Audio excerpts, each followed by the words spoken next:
ऐसा राज्य नहीं है जो आप सोच रहे हो।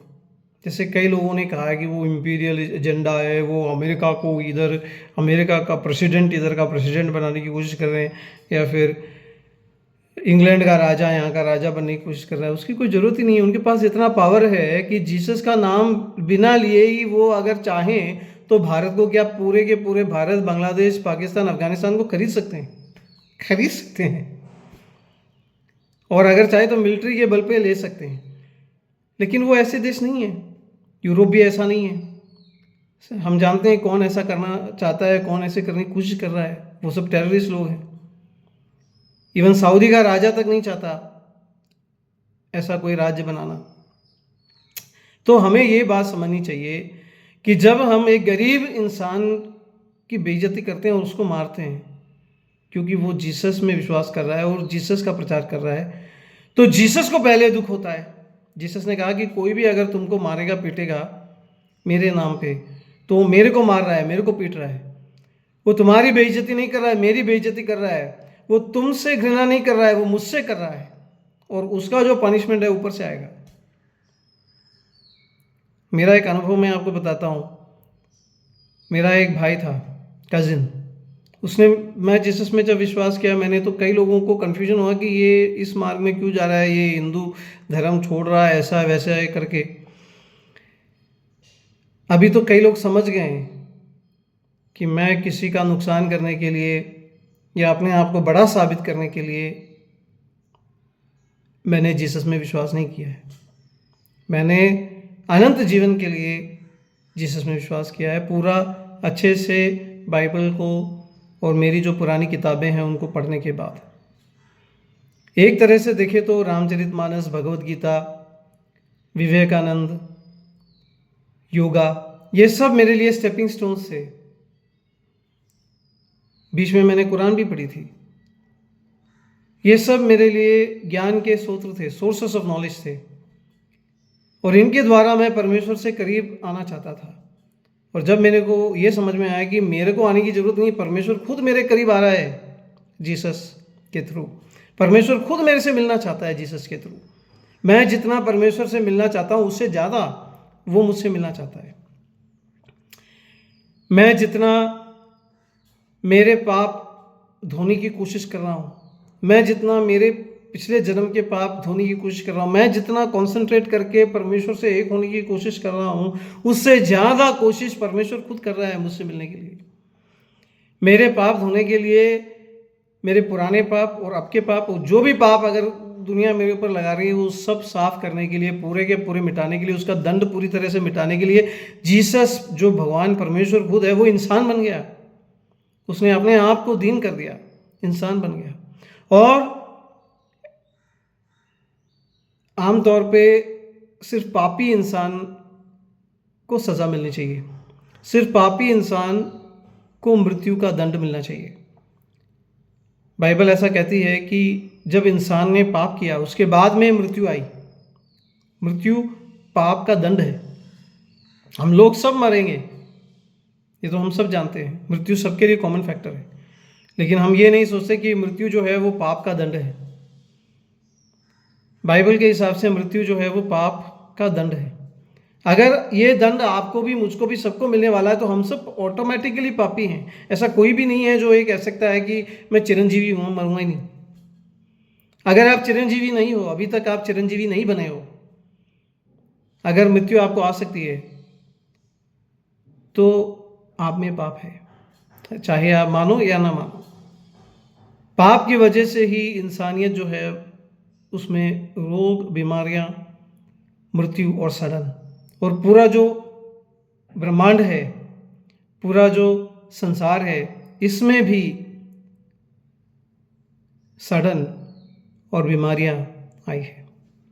नहीं तो ये मृत्यु, सडन बीमारियां कुछ नहीं आती। डेथ, डीके, ये सब परमेश्वर के एजेंडा में था ही नहीं। तो जीसस जो है वो मेरे पाप को माफ़ करके, मेरे श्राप को हटा के, सडन बीमारी, डेथ पूरी मिटा के, मुझे नया शरीर दे के, नया इंसान बना के, जिस प्रकार से वो मरे हुओं में से जिया था और जीने के बाद में उसका शरीर हो गया था, वैसे मुझे भी जिला के एक नया जीवन, एक नए संसार में देना चाहता है। जीसस मुझसे मिलना चाहता है। जितना मैं जीसस से मिलना चाहता हूँ उससे ज़्यादा वो मुझसे मिलना चाहता है। तो मैं तो कोशिश कर रहा था मेडिटेशन करके कि कब मेरा परमेश्वर से मिलन हो जाए। मैं तो ये कोशिश कर रहा था कि कितने कितने होम या यज्ञ करने पड़ेंगे, कितनी कितनी जगह डुबकियाँ लगानी पड़ेंगी, थोड़ा थोड़ा पाप पूरा माफ़ हो जाए, जितना भी पुराने जन्म का पाप है पूरा का पूरा ख़त्म हो जाए, ताकि मुझे और जन्म नहीं लेना पड़े, ताकि मुझे मोक्ष मिल जाए, ताकि मैं परमेश्वर से जुड़ जाऊं, हमेशा मैं परमेश्वर से जुड़ा रहूं।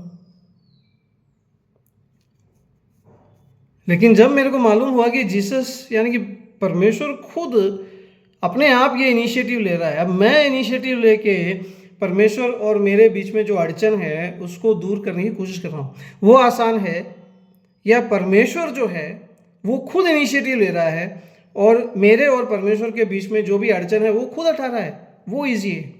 वास्तव में परमेश्वर का मार्ग सही भी है, सरल भी है और वो ईजी है। परमेश्वर अगर ये जो अड़चने हैं इंसान को परमेश्वर से मिलने में, जो भी चीज़ बीच में अड़चन कर रही है वो सब हटा दे, जैसे कि पाप और गलत आग्रह, वो सब अगर परमेश्वर खुद हटाने के लिए, हमारे दिल से हटाने के लिए तैयार है, उसके लिए वो बलिदान देने के लिए तैयार है, तो फिर मुझे इतना कष्ट उठाने की क्या ज़रूरत है। जब मैंने परमेश्वर के इस अनुग्रह को, इस आशीष को जो फ्री में परमेश्वर मेरे को दे रहा है, मैंने स्वीकार किया, मेरे अंदर बहुत शांति आई, परमेश्वर से मैं एक हो गया, ये मेरे को समझ में आ गया। अब मेरे को वापस जन्म लेने की या पापों के लिए प्रायश्चित करने की कोई ज़रूरत नहीं है। जो कर्मों का जंजाल है उससे मैं निकल चुका। अब किसी ने मुझसे पूछा कि तुम कैसे कह सकते हो कि कर्मों के जंजाल से तुम निकल गए हो, संसार आज जिसको हम कहते हैं, तो मैंने कहा कि अब मैंने 100 कर्म किए, उसमें 80 अच्छे किए, 20 गलत किए, समझ लो, मुझे वापस जन्म लेना पड़ेगा क्योंकि कर्म तो मेरे हो गए हैं। सांस लेना तक कर्म है। अगर आप वास्तव में एक एक किताब लेके पढ़ोगे, ऐसा कोई भी नहीं है जो ये कह सकता है कि मैं निष्काम कर्म मनोभाव से सांस ले रहा हूँ। ऐसा कोई है जो ये कह सकता है कि मेरे को सांस लेने की कोई कामना ही नहीं है लेकिन फिर भी मैं निष्काम कर्म मन से सांस ले रहा हूँ। सांस लेना भी एक कर्म है भैया। हम तो उन चीज़ों को कर्म समझते हैं जो हमारे मुंह से पैदा होती है, जैसे कि मेरे को पैसा चाहिए, मेरे को एक सुंदर बीवी चाहिए, मेरे को एक बड़ा घर चाहिए, मेरे को अच्छी गाड़ी चाहिए। इन चीज़ों के लिए जो कर्म करते हैं, जो दुष्कर्म हमसे हो जाते हैं इनके बीच में, उन चीज़ों को हम कर्म मानते हैं। लेकिन अगर आप गौर से पढ़ोगे तो सांस लेना तक कर्म है। ऐसा कोई इंसान है जो बिना जीने की कामना के सांस ले सकता है? मैं जीना नहीं चाहता लेकिन मेरे को सांस लेना पड़ेगा ऐसा कोई कर सकता है? अब निष्काम कर्म जो है उसमें भी थोड़ी प्रॉब्लम है। तो जितने भी कर्म आपने आज तक किए हैं, जितना भी सांस आपने आज तक लिया है, वो सब आपके खिलाफ क्रेडिट है। वो आप अगर कहते हो कि मैंने 80 कर्म अच्छे किए थे, मतलब टोटल परसेंटेज 100 में से 80 कर्म अच्छे किए थे और 20 कर्म मेरे गलत हो गए, तो भी क्या होगा? अगर गीता आप पढ़ोगे तो भगवत गीता आपको बताएगी कि तुम जो स्वर्ग लोग हैं, जहाँ पे इंद्र और चंद्र वगैरह हैं, देवताएं, देवी देवता हैं, उनके लोग में जाओगे और फिर वापस तुम पैदा होगे इंसान बन के। अगर तुम्हारे बिल्कुल भी नेगेटिव कर्म नहीं है, यानी कि वो जो 20 हैं वो 20 के 20 नहीं है, पूरे के पूरे अच्छे कर्म है सिर्फ, तो भी तुम परमेश्वर से एक हो सकते हो, पूरी तरह से लीन हो सकते हो परमेश्वर में, और तुमको फिर वापस जन्म लेने की ज़रूरत नहीं पड़ेगी। और अगर तुम्हारे ये सारे के सारे पाप माफ़ हो जाएं, जितने भी नेगेटिव तूने किए हैं, तो भी तुम परमेश्वर से लीन हो सकते हो, एक हो सकते हो।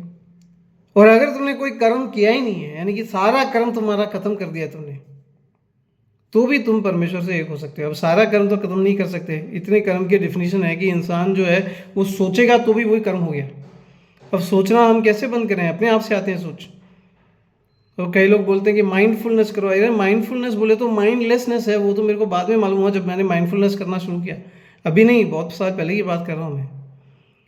माइंडलेसनेस मतलब कि तुम माइंड मत करो, जितने भी थॉट्स आएंगे वो आएंगे जाएंगे आएंगे जाएंगे, तुम्हारा मन एकदम जो है वो शांत हो जाना चाहिए। मन तो शांत हो जाएगा, लेकिन इससे मैं परमेश्वर से मिल रहा हूँ या नहीं मिल रहा हूँ, इसका मेरे को क्या क्या मालूम पड़ेगा? कुछ नहीं मालूम पड़ेगा,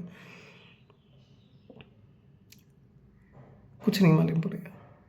वो सिर्फ मेरा माइंड जो है उसमें कोई थॉट्स नहीं है। वो तो कोमा में भी लोग ऐसे ही हैं। कोमा में जाना था तो फिर मेडिटेशन करने की क्या ज़रूरत है?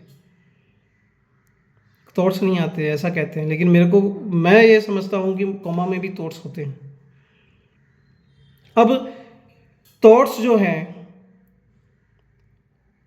वो माइंड का फंक्शन है। माइंड का फंक्शन अगर हम उसको इग्नोर कर दें या माइंड को हम रेस्ट दे दें, यानी कि हम सो जाएं, तो भी हमें वही शांति का इफेक्ट मिलेगा जो हमें मेडिटेशन से मिलेगा।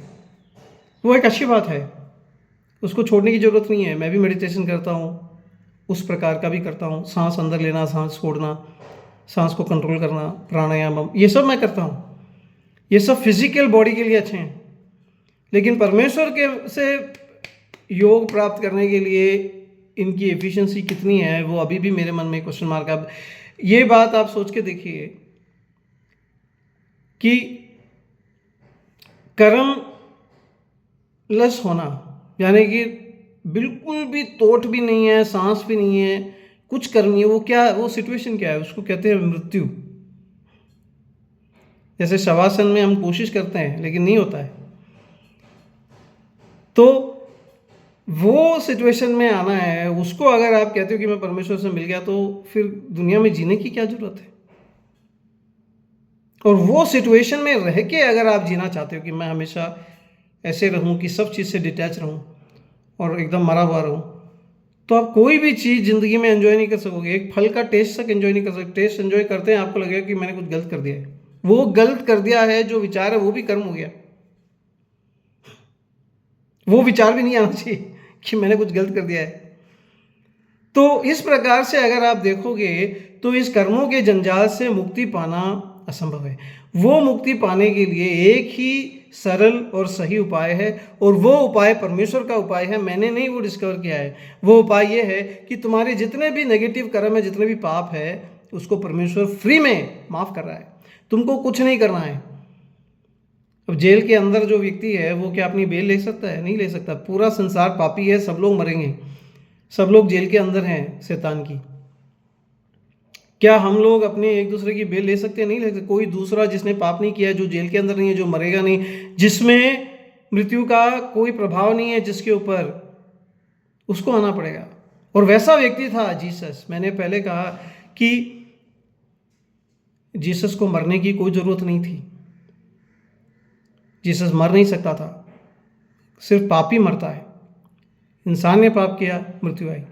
जीसस में मृत्यु नहीं थी। जीसस अगर नॉर्मली जीता तो उसको मरने की जरूरत नहीं है, लेकिन अपने लिए, आपके लिए, मेरे लिए उसने मृत्यु को स्वीकार किया, और अपने स्थान पे, हमारे स्थान पे वो मारा गया जिसने कोई पाप नहीं किया था, ऐसा व्यक्ति। इसीलिए उसके बलिदान में पावर है। इसीलिए उसका बलिदान हमारे पापों को माफ कर सकता है, क्योंकि उसने कोई पाप नहीं किया।